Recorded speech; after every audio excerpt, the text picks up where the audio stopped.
Maybe, Xavi, can I come back to you? You are quite new to EMF. Do you want to describe your role in the church and how that works with Luis? Yeah, I'm a worker of Ciudad Real's church. Although, God willing, I'll become an elder in January, so that will probably help me a little bit to be more involved in other areas. I mainly try to help Luis and the church in preaching and teaching, and also doing some discipling when needed. And as I mentioned, also helping these two churches. When I go to La Solana or to Cuenca, I'll try to do as much as possible during the weekend or the Sunday. I go there. Like I will do some outreach. Will visit families in the houses if they are not going to church or they are sick or whatever. And then I will preach. And after lunch, I will do some Bible study too. Maybe, Xavi, we could take a step back. What's your background? How did you become a Christian? Okay, well, I always say that I've been baptized twice, and both times rightly. Because my mom got baptized when she was pregnant of me. So, you see, it doesn't work that way. Are you sure? It doesn't work that way. No. I was told differently by the priest that did the whole thing.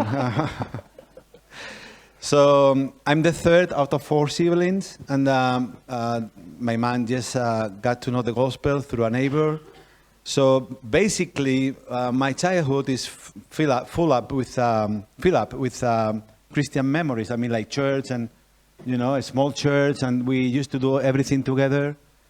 And then I was 12 years old when I, in a Christian summer camp, in a youth camp, that's I understood I was a sinner, and I received Jesus as my Savior. Yeah. Was that around the church in Ciudad Real? No, that was that was some years later. I was 12. That was in a place nearby Barcelona. Well, actually Girona, which is another province. Yeah. And where did you do your training? How did you? Well, actually, you got some responsibility. Yeah. EMF gave me a very good opportunity. Back in 2001, I came to do this evangelistic course. Well, the training you used to give some years ago, almost 20 years ago. I'm back already. Took me a little bit, but I'm back. And then, under God's grace, I had the chance to go to Reformed Theological Seminary 6-7 years ago, 2013, 6 years ago. In the USA? Yeah, USA. And I took a Master of Divinity, 4 years track. So I've been back for 2 years now. Okay. And Matt, maybe we can come to you. You're at the same church in Ciudad Real. Yes.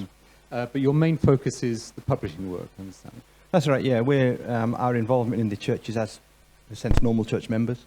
But our main ministry role, or my main ministry role, is in publishing company, Editorial Peregrino, so roughly translates as Pilgrim Publications. Though it began life as the Evangelical Press of Spain. That was back in 1978. So we became amicably independent, I think is the best way to describe it. In 1985. I think Andrew was involved in that. So that's 41 years the publishing company's been operating. Yep. Do you want to give a few details of maybe how many books have you published? How many books a year do you publish now? And also maybe about the markets. Is it just in Spain, or do you send books to South America? Yeah, 41 years. I think we've published over 300 of our own titles, and most of them are still in print. Maybe I could do a bit of a test. Would anyone like to guess what the most popular title is? Any guesses as to which is? I don't know the answer, by the way. So I hope I'm not sure we do. So anyone know what I asked Christoph in Poland what the most popular title was, and he said, Christoph. Poland Legatia Publishing? Yeah. Martin Lloyd-Jones. I was going to say Martin Lloyd-Jones, yeah. Any options for the? Preaching and Preachers? Preaching and preachers? Do you want to give the answer? What's the most popular? For Poland or for Spain? For Spain. It's the same answer, I would guess. And our best-selling book wouldn't be that, but the bestseller of the ones we produce, I guess, would be Preaching and Preachers, definitely. Yeah, and an excellent book to be the best one. Yeah. So tell us a bit about your distribution and. Yeah, we produce our own books, but we also have about 400 that we bring in from other places, mainly from South America or Central America, to distribute around Spain. So we sell to the general public through our website, and going out to conferences and putting up a stall. We sell to the bookshops in Spain. There's probably about 80 evangelical bookshops left in Spain. But then also our books go out to South America, obviously all apart from Brazil. The South American countries and many Central American countries are Spanish-speaking. And although we're stuck across in Spain, there really are only 3 main Spanish-speaking publishers of good books in the world. And so, we have a part to play there. And it's one of the areas that we're really looking at the moment, is how best to get our books into South America. We've had a number of false dawns, and we're kind of at a stage now where we need to be looking at it again and really there's commercial difficulties in South America, but we have to find a way to get through that, because there's a tremendous thirst and hunger for the things of God, especially for sound Reformed theology, as there is in Spain, that's growing. I don't know whether it's fair to say that perhaps South America and Spain are going through what Britain went through in the late 50s. There's a rise of a desire for something solid and good. And, and we've got the provision for that thirst and hunger, but we need to get it there. And what do you see as the main, do you have certain, a vision for that? What's the main role you see at the publishing? Do you, for example, are you mainly aiming at equipping pastors and teachers, or are you looking at individual Christians in the fellowship and publishing books to build those Christians? It's a bit of everything, really, because obviously if you can reach the pastors and help the pastors and affect the pulpits, you'll affect the people. And that's one of the things that we've been trying to do in Cuba, is help pastors.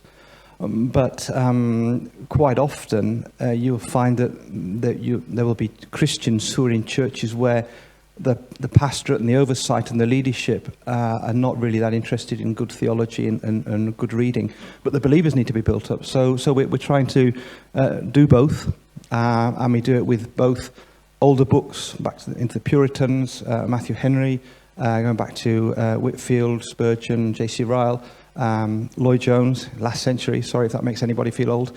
But then also modern books by writers who are still alive, that are living out their Christian faith, their Christian life today, where we're trying to live our Christian life. So it's quite a broad spectrum, really. And do you find many books now written natively in the Spanish language, or are they still mainly translations? Our best native writer is sat beside me. No. No.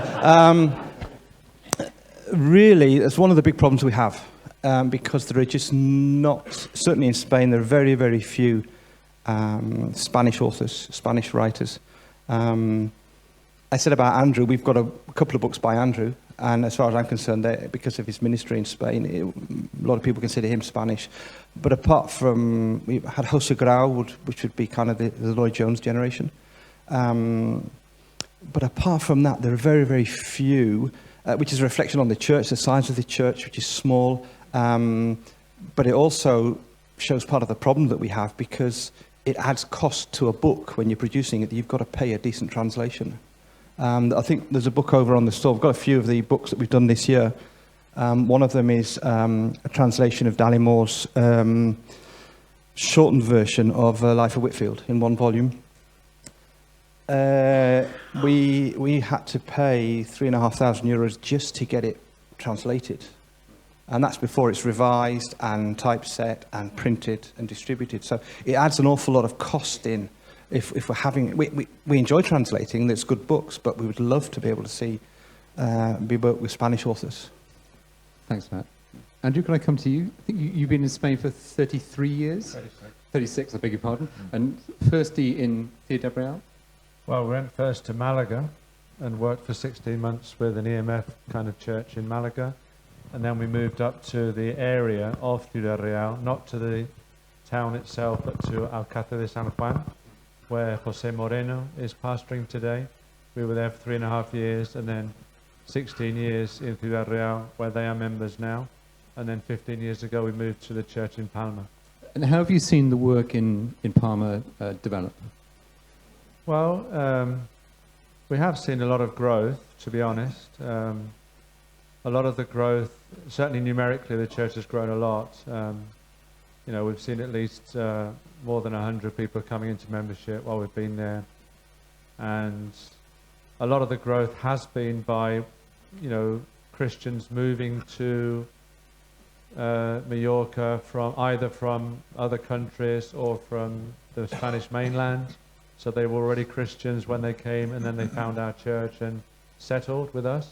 But we have also seen conversions and, you know, people being baptized and applying to membership in that way. So, yeah, the church, when, you know, we did a church plant which became independent this year.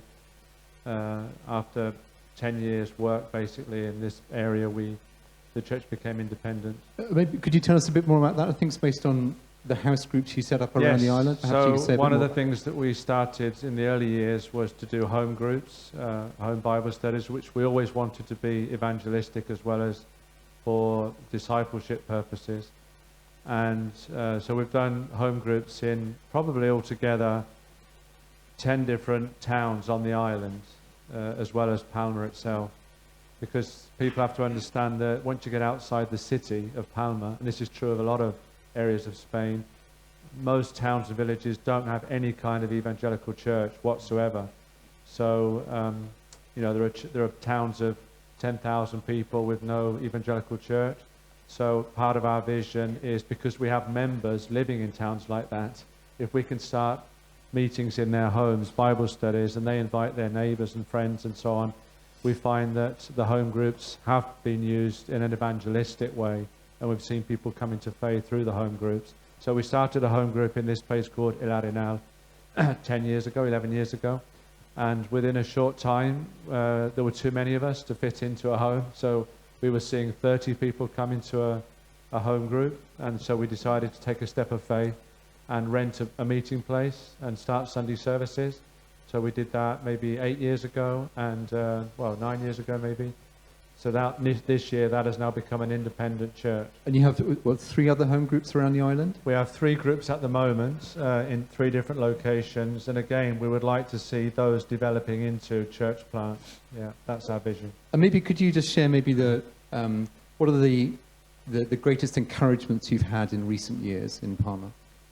Well, obviously the greatest encouragement has been to see people coming to faith from all sorts of backgrounds and from all sorts of countries, because we have over 30 nationalities in our congregation, people from all over the world, and we've seen people coming to faith from, you know, lots of different countries, and people who were Catholics before, people who were nothing, you know, no particular religious connections before, and so that's been a real encouragement. So for several years now, we've not only seen, we've had baptisms every year, and also we have an ongoing list of people interested in applying for church membership. So this year twice we've done membership classes.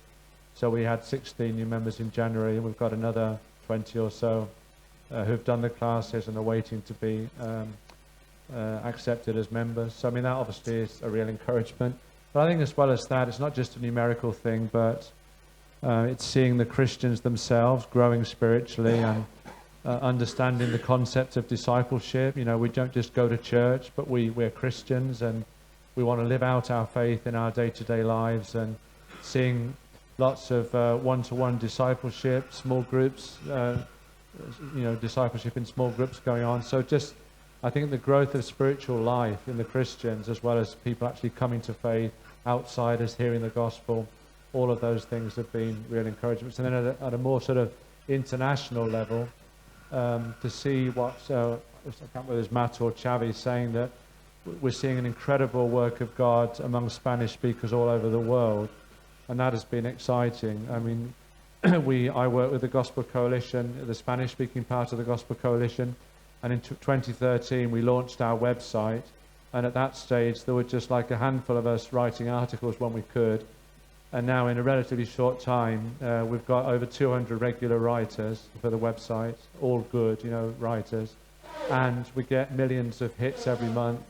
We get people just asking us, can you help me find a Bible, gospel-centered church near to where we live, and it could be in any Spanish-speaking country anywhere in the world. And so, just to see the Lord working not only in Spain, but in Spanish-speaking countries, which again is why the literature is so important, because, literature can reach where maybe there aren't so many, good churches or faithful pastors. Maybe I could pick up on that. How do you see the literature work marrying with the resources on the internet? Do you see that, how the gospel evangelical church can benefit from that? Do you see that happening at the moment, or is it mainly still through literature published work?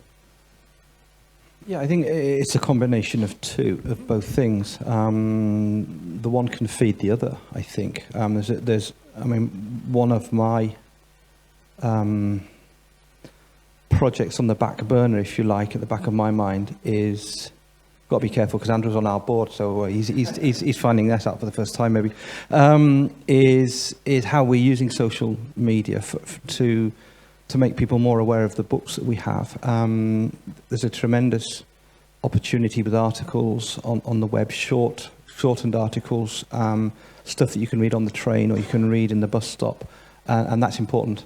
That's helpful, but there's also a place still for longer works, people getting sort of delving deeper in. That can be with a physical book, it could be with an e-book, it could be with an audio book. The importance isn't the medium; it's the it's the message. Yeah. Thanks. So, Xavi, I'll just come to you, but maybe I could, after this, maybe I could invite questions from the audience. Xavi, maybe you could say what you think are the biggest challenges you see in the work in Ciudad Real and La Solana and Cuenca. Well, as we were saying earlier ago, Spain is a very pagan country, and Catholicism is more than a religion. It's a mindset. It's part of the culture. So, and the funny thing is, when you try to share the gospel, a person will become even more Catholic than he was before. I'm Catholic. Okay. When was the last time you went to church? When my uncle died 10 years ago. It's like, but they are more. Sorry. I mean, certainly some of our missionaries from Poland they say to be Polish is to be Catholic. They almost see it as part of national identity. Do you see the same thing in Spain? Oh yeah, very much indeed. But also there is another side to it. Like they are very superstitious. I mean, you can even find a guy that may claim not to believe in God, and he will still pray to Mary just in case. Or have a medal, with a virgin or something. I mean, it's just, I don't believe in God, but just in case. And so it's very difficult to approach this kind of people. And we were also mentioning before, I completely agree with them. We need to build up relationships, work one-to-one, earning their trust so you can share your faith in a very natural way. That's probably the method, so to speak, that is working right now in Spain. Perhaps I could see if anyone would like to ask a question of anyone on the panel. Jonathan, would you mind? Sorry, you could take the microphone, please, sir. Could I borrow a microphone?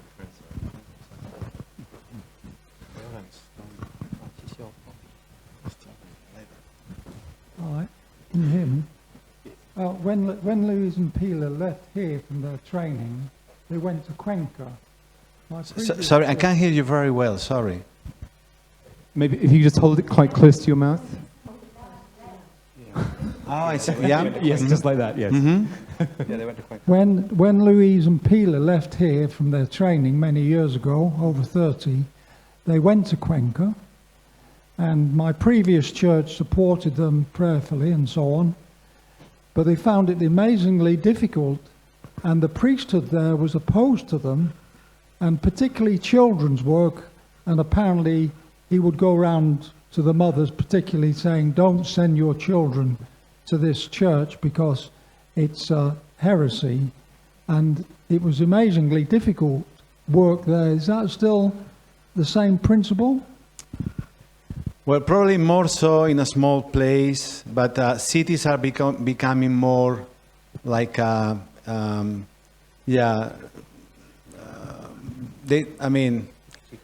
easygoing in a sense.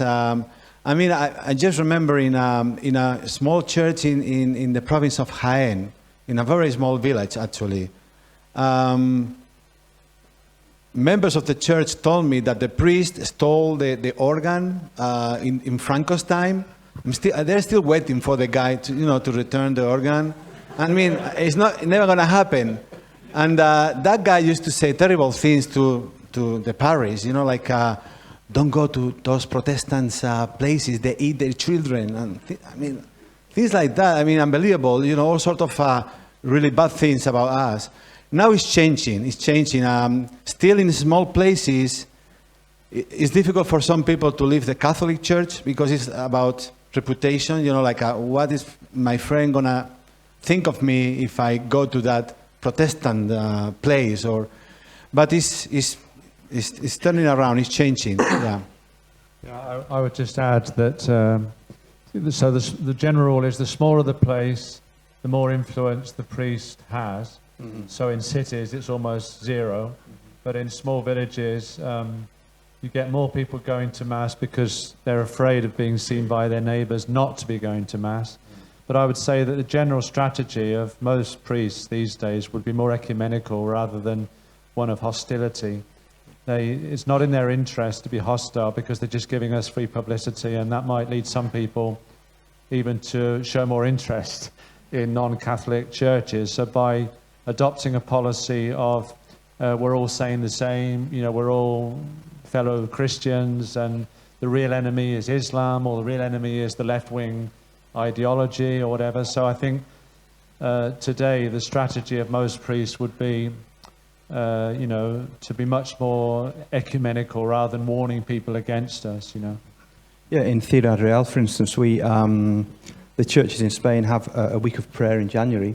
And as it so happens, the Catholic Church have a week of prayer the week after.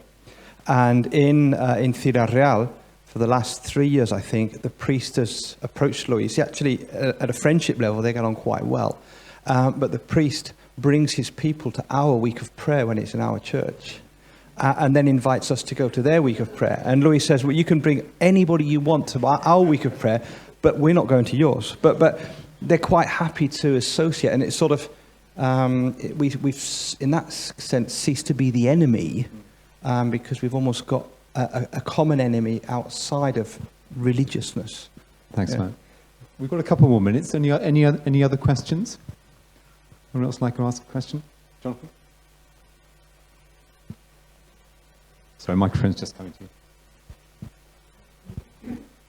Andrew, If you could just hold the microphone a bit closer. Andrew, in Palma, you must have many tourists. Are you able to reach them with the gospel in any way?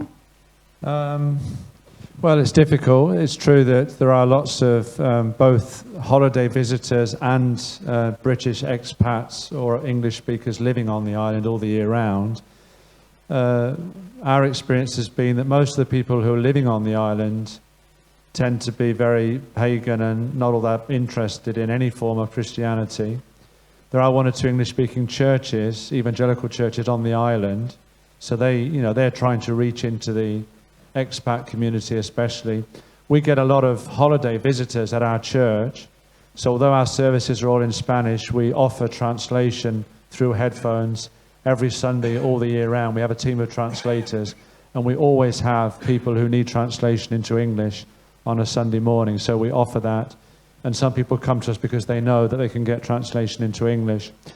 And then we have done English-speaking home groups. So again, we try to use the home group format to reach English speakers, which is not just Brits, but even Germans who speak English, or Americans, South Africans, and so on. So you know, we do what we can to try to reach English speakers, and we do get quite a few holiday visitors coming to our church, especially in the summer, but outside the summer as well.